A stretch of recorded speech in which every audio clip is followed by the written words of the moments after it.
गोपाल जी, पवन बंसल जी, अजय माकन जी, अशोक गहलोत जी, भूपेश बघेल जी, चरणजीत सिंह चन्नी जी, अधीर रंजन चौधरी जी, गोविंद सिंह दोतासरा जी, प्रियंका जी, सचिन पायलट जी, stage पे Congress party के वरिष्ठ नेता भाई और बहनों, प्रेस के हमारे मित्रों, आप सबका यहां बहुत बहुत स्वागत। दूर दूर से आप आए, हमारी बात सुनने आए, इसके लिए बहुत बहुत धन्यवाद।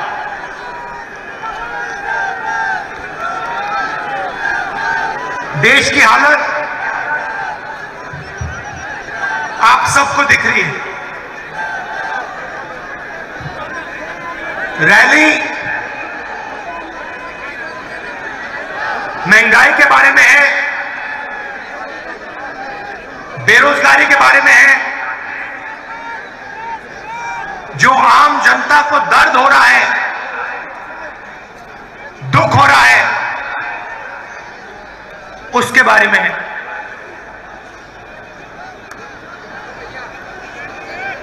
देश की आज जो हालत है,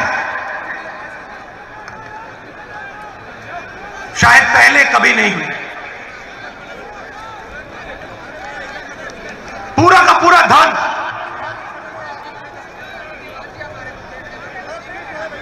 चार पांच पूंजीपति के हाथ। हिंदुस्तान के सब इंस्टीट्यूशन एक संगठन के हाथ में। मंत्री के ऑफिस में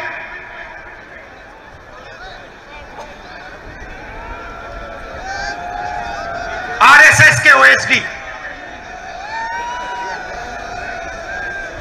देश को जनता नहीं चला रही है,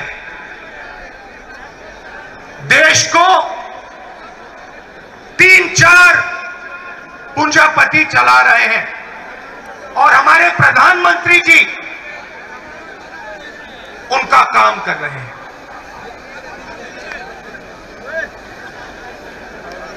नोटबंदी हुई, जीएसटी लागू किया गया, काले कानून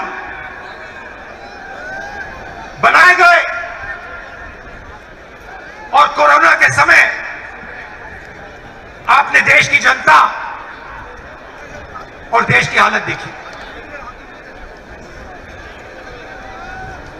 मगर इन चीजों के बोलने से पहले मैं आज आपसे एक दूसरी बात करना चाहता हूं।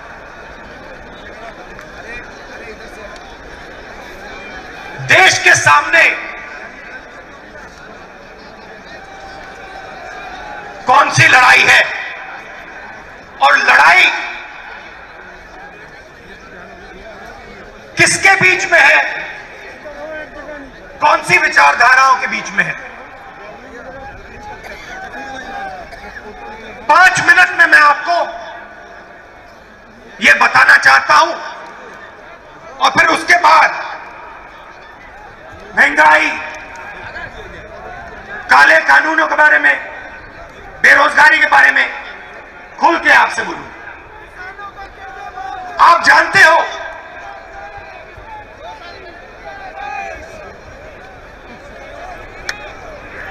कि 2 जीवों की एक आत्मा नहीं हो सकती। क्या 2 जीवों की एक आत्मा हो सकती है?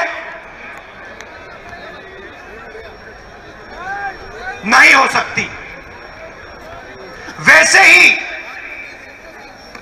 दो शब्दों का एक मतलब नहीं हो सकता।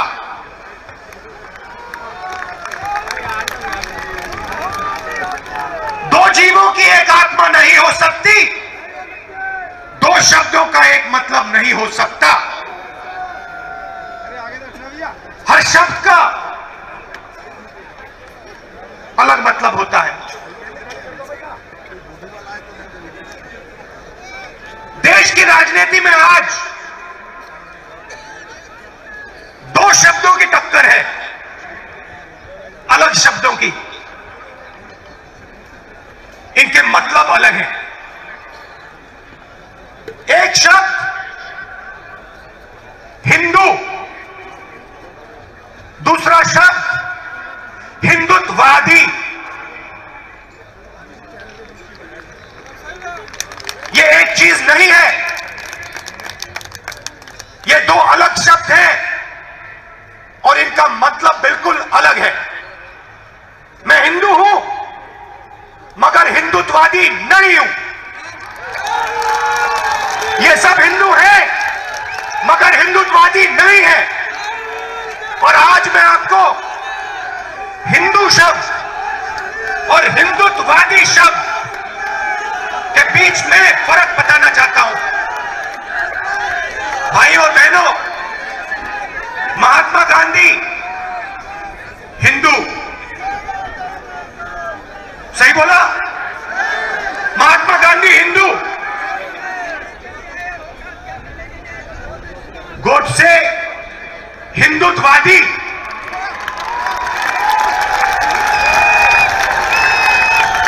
फर्क क्या होता है? फर्क मैं आपको बताता हूं। चाहे कुछ भी हो जाए, हिंदू सत्य को ढूंढता है।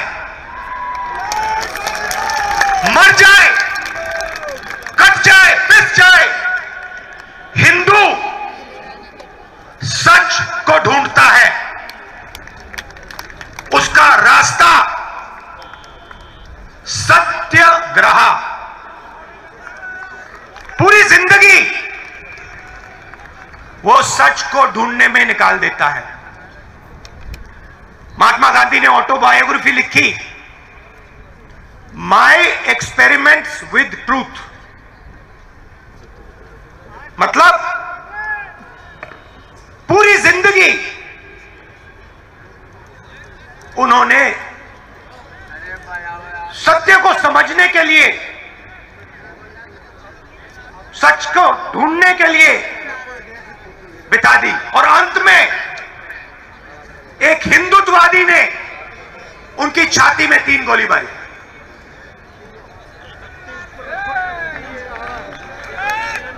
भाइयों बहनों, हिंदुत्ववादी अपनी पूरी जिंदगी सत्ता को खोजने में डाल देता है, लगा देता है। उसको सत्य से कुछ लेना देना नहीं, उसे सिर्फ सत्ता चाहिए और सत्ता के लिए वो कुछ भी कर डालेगा। किसी को मार देगा, कुछ भी बोल देगा, जला देगा, काट देगा, पीट देगा, मार देगा, उसे सत्ता चाहिए। उसका रास्ता सत्याग्रह नहीं, उसका रास्ता सत्याग्रह है।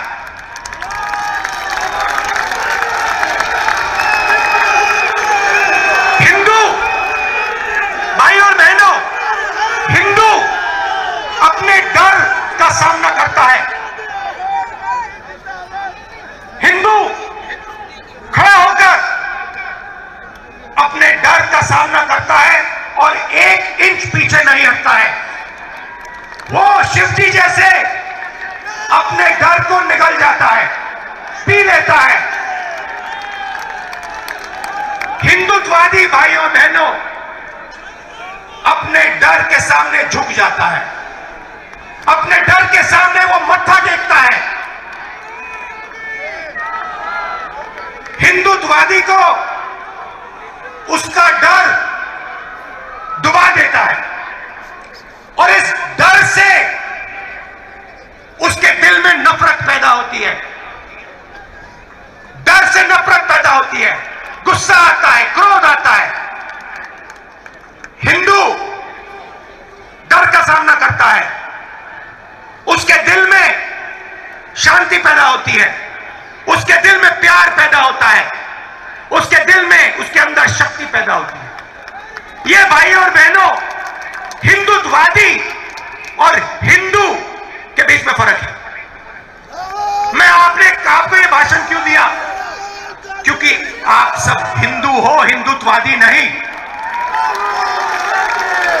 और ये देश हिंदुओं का देश है, हिंदुत्ववादियों का नहीं। और आज अगर इस देश में महंगाई है, दर्द है, दुख है, तो ये काम हिंदुत्ववादियों ने किया है।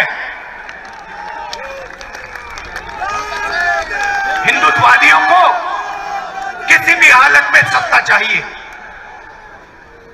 जैसे महात्मा गांधी ने कहा, मैं सच्चाई चाहता हूं, मैं सच्चाई ढूंढता हूं, मुझे सत्ता नहीं चाहिए। वैसे ही ये कहते हैं, मुझे सत्ता चाहिए, सच्चाई से मुझे कुछ लेना देना नहीं। सच्चाई जाए बाहर में, मुझे कुर्सी मिल जाए बस। और 2014 से इन लोगों का राज है, हिंदुत्ववादियों का राज है, हिंदुओं का नहीं। सही है ना? हिंदुत्ववादियों का राज है, हिंदुओं का नहीं। और हमें एक बार फिर इन हिंदुत्ववादियों को बाहर निकालना है और एक बार फिर हिंदुओं का राज लाना है। हिंदू कौन? जो सबसे गले लगता है। हिंदू कौन? जो किसी से नहीं डरता है। हिंदू कौन? जो हर धर्म का आदर करता है, वो है हिंदू।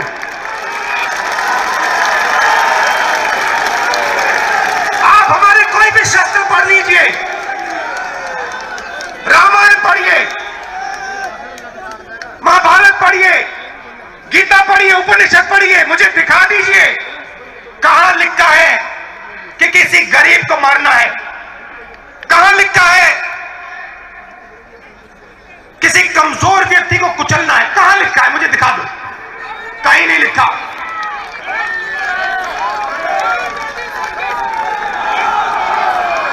गीता में लिखा है, गीता में लिखा है, सत्य की लड़ाई लड़ो, मर जाओ, कट जाओ, सत्य की लड़ाई लड़ो। गीता में कृष्ण जी ने अर्जुन से यह नहीं कहा कि अपने भाइयों को सत्ता के लिए मारो। कृष्ण ने अर्जुन से कहा, अपने भाइयों को सच्चाई के लिए मारो। ये लड़ाई भाई और बहनों आज हिंदुस्तान में चल रही है। ये झूठे हिंदू, ये झूठे हिंदू, एक तरफ हिंदुत्ववादी और दूसरी तरफ सच्चे हिंदू, प्यार वाले हिंदू, भाईचारे वाले हिंदू, सबका आदर करने वाले हिंदू। अब मैं आपको बताना चाहता हूं हुआ क्या, क्योंकि हमारी जनता को समझ नहीं आया कि हुआ क्या। छोटा सा उदाहरण, आज हिंदुस्तान की 1% आबादी के हाथ में हिंदुस्तान का 33% धन है। 1% आबादी के हाथ में 33% धन, 10% आबादी के हाथ में 65% धन, और सबसे गरीब 50% आबादी के हाथ में 6% धन। भाई और बहनों, नरेंद्र मोदी जी ने हिंदुस्तान के सबसे गरीब 50% के हाथ में इस देश का सिर्फ 6% धन छोड़ा है। यह जादू कैसे किया? इस जादू के कौन से औजार थे और इस जादू को किसने किया, मैं आज आपको बताना चाहता हूं। औजार नोटबंदी, जीएसटी, किसान के खिलाफ 3 काले कानून। भाई और बहनों, नरेंद्र मोदी जी के आने से पहले हिंदुस्तान का जो असंगठित सेक्टर था, छोटे दुकानदार, गरीब लोग, छोटे कंपनी वाले जो घर में अगरबत्ती बनाते थे, चप्पल बनाते थे, जूता बनाते थे, कपड़े सीलते थे, किसान जो संगठित नहीं थे, मोदी जी के आने से पहले असंगठित क्षेत्र का हिस्सा 52% हुआ करता था। नोटबंदी, जीएसटी, काले कानून और कोरोना के बाद असंगठित क्षेत्र का भाग 20% तक पहुंच गया।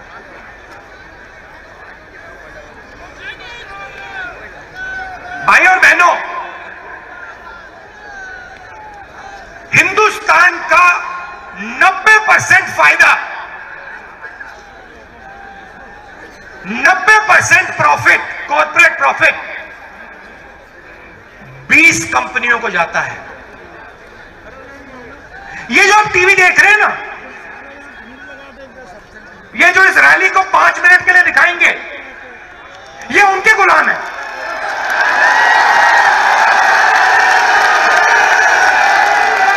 ये उनके गुलाम है। भाई और बहनों, ये हिंदुत्ववादी नहीं है, ये हिंदू है, मगर इनको दबाया गया है। हिंदुत्ववादियों ने इन बेचारों को दबा दिया है।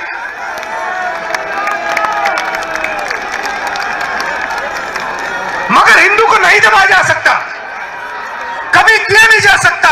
3000 साल में नहीं हुआ, आज भी नहीं हो सकता।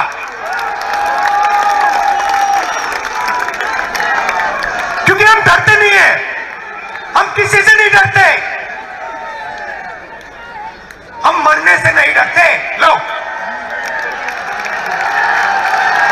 तो नरेंद्र मोदी जी और उनके 3-4 उद्योगपतियों ने, हिंदुत्ववादियों ने इस देश को 10 साल में बर्बाद, 8 साल में बर्बाद कर दिया, खत्म कर दिया। 7 साल में जो पहले किसान पैसे बनाता था, हमने कर्जा माफी की। हम बात को समझे कि किसान को मदद करने की जरूरत है। कर्जा माफी की छत्तीसगढ़ के चीफ मिनिस्टर बैठे, कमलनाथ बैठे, चन्नी जी बैठे, हर स्टेट में हमने कर्जा माफी की। क्यों? क्योंकि हम जानते हैं कि किसान इस देश की रीढ़ की हड्डी है, उसके बिना कुछ नहीं हो सकता।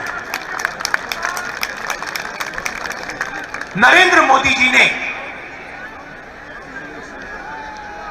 किसानों की जो आत्मा है, उनका जो दिल है, छाती में चाकू मार। और भाइयों बहनों, आगे से नहीं, यूं नहीं,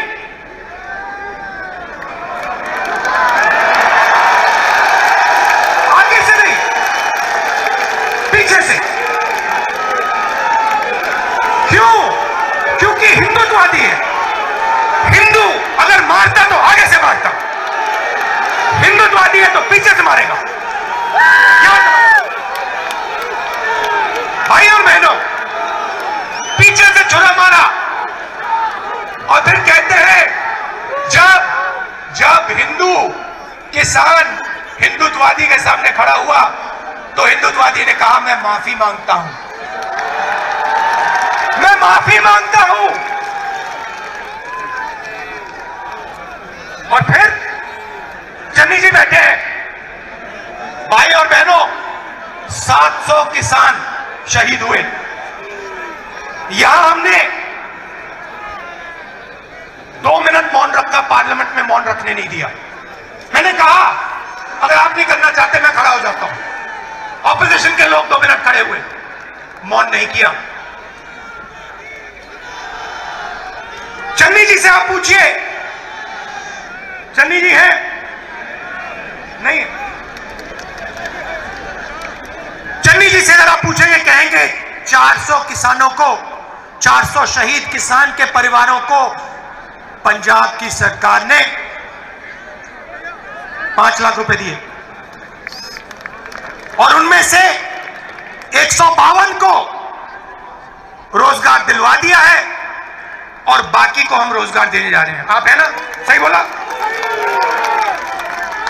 हिंदुस्तान की सरकार कहती है, पार्लियामेंट में कहती है हमें मालूम नहीं कौन से किसान मरे, हमारे पास लिस्ट ही नहीं है, कोई किसान शहीद हुए ही नहीं। पार्लियामेंट में कहा हम कॉम्पनसेशन, मैंने पंजाब की लिस्ट ली, हरियाणा से 70-80 और नाम लिए, 500 लोगों की लिस्ट मैंने पार्लियामेंट में रखी और कहा देखिए पंजाब की सरकार ने मुआवजा दिया है, कॉम्पनसेशन दिया है, आप भी दे दीजिए।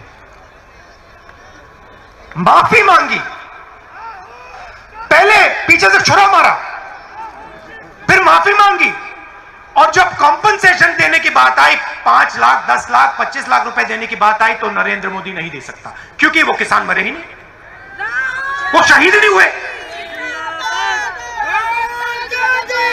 तो ये जो सोच है हिंदुत्ववादियों की, चाइना की सेना हिंदुस्तान के अंदर आ जाएगी, 1000 किलोमीटर ले जाएगी, प्रधानमंत्री कहेंगे देश के अंदर कोई नहीं आया, और फिर डिफेंस मिनिस्ट्री कहेगी कि चाइना हमारे देश के अंदर आ गई, चाइना की सेना हमारे देश के अंदर है। भाइयों बहनों, थोड़ा मैं आपको पढ़ के बताना चाहता हूं। गैस सिलेंडर 2014 में 414 रुपए, 221 900 रुपए, 117% बढ़ोतरी। पेट्रोल 70 रुपए, आज 100 रुपए। डीजल 60 रुपए, आज 90 रुपए। चीनी 30 रुपए, आज 50 रुपए। घी 350 रुपए लीटर, आज 650 रुपए लीटर। आटा 15 रुपए, आज 30 रुपए। दाल 70 रुपए, आज 190 रुपए। अच्छे दिन आ गए, अच्छे दिन। किसके? हम दो, हमारे दो, उनके। एयरपोर्ट देखो, पोर्ट देखो, कोल माइन देखो, टेलीफोन देखो, सुपरमार्केट देखो, जहां भी देखो भैया 2 लोग दिखेंगे आपको, अदानी जी, अंबानी जी। उनकी गलती नहीं है। देखो भैया, आपको अगर कोई मुफ्त में कुछ दे, आप क्या वापस दे दोगे? नहीं दोगे। उनकी गलती थोड़ी है, गलती प्रधानमंत्री है, प्रधानमंत्री की है। 24 घंटा सुबह उठते ही कहते भैया आज अदानी अंबानी को क्या दे, चलो भैया आज एयरपोर्ट दे देते हैं, चलो भैया आज किसानों के खेत दे देते हैं, चलो आज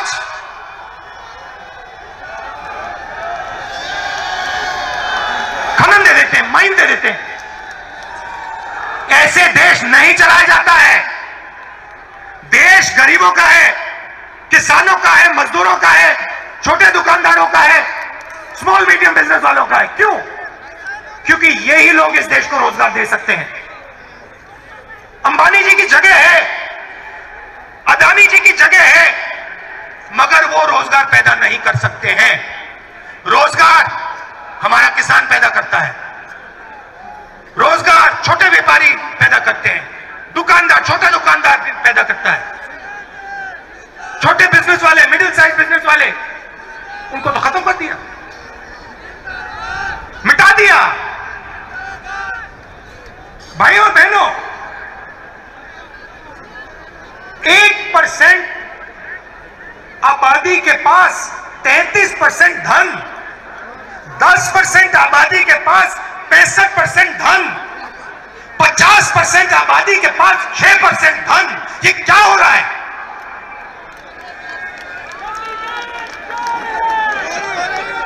हिंदुस्तान को इस आक्रमण के खिलाफ खड़ा होना ही पड़ेगा और कोई रास्ता नहीं। और आप देखना, ये देश एक आवाज से खड़ा होगा, राजस्थान एक आवाज से खड़ा होगा और नरेंद्र मोदी जी को रास्ता दिखाएगा। कोरोना हुआ, मैंने अपनी आंखों से देखा, बाकी देशों ने अपने लोगों के जेब में पैसा डाला। नरेंद्र मोदी जी ने 5-10 उद्योगपतियों का टैक्स माफ किया, उनके जेब में पैसा डाला और मजदूरों को ट्रेन छोड़ो बस भी नहीं दी, पैदल हजारों किलोमीटर चले।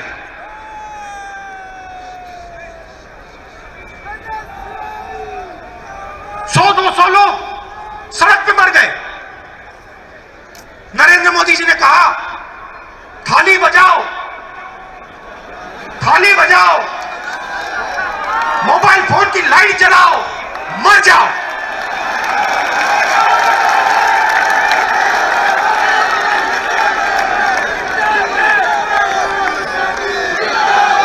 रोजगार की बात करते हैं।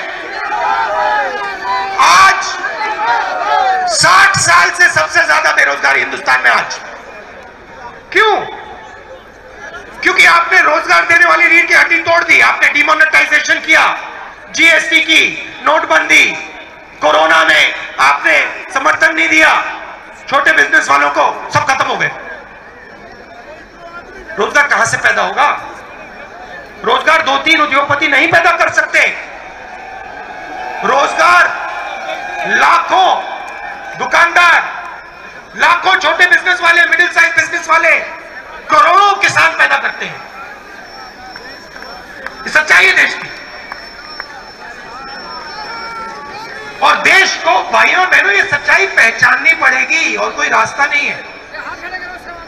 मैं आपसे झूठ नहीं बोलने वाला, मैं हिंदुत्ववादी नहीं हूं, मैं हिंदू हूं।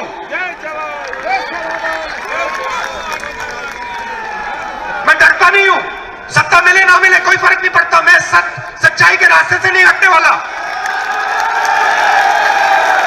मगर सच्चाई देश को पहचाननी पड़ेगी। चाइना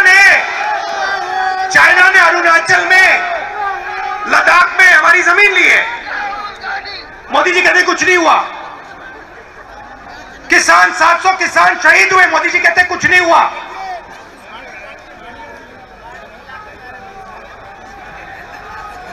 बहुत कुछ हुआ है, बहुत लोगों को चोट लगी है, बहुत लोगों की जान गई है, बहुत दुख हुआ है। और अब देश को आगे बढ़ना पड़ेगा और यह देश एक साथ आगे बढ़ेगा। आप दूर दूर से आए, आपने इतने प्यार से मेरी बात सुनी, मुझे बहुत अच्छा लगा। आप हो कांग्रेस पार्टी की शक्ति, आप हो इस देश की सच्चाई।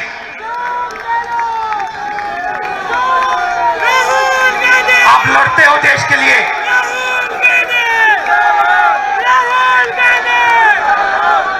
डरो मत,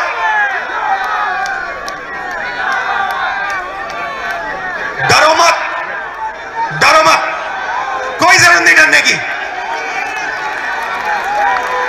दिल से आपका बहुत बहुत धन्यवाद। जय हिंद।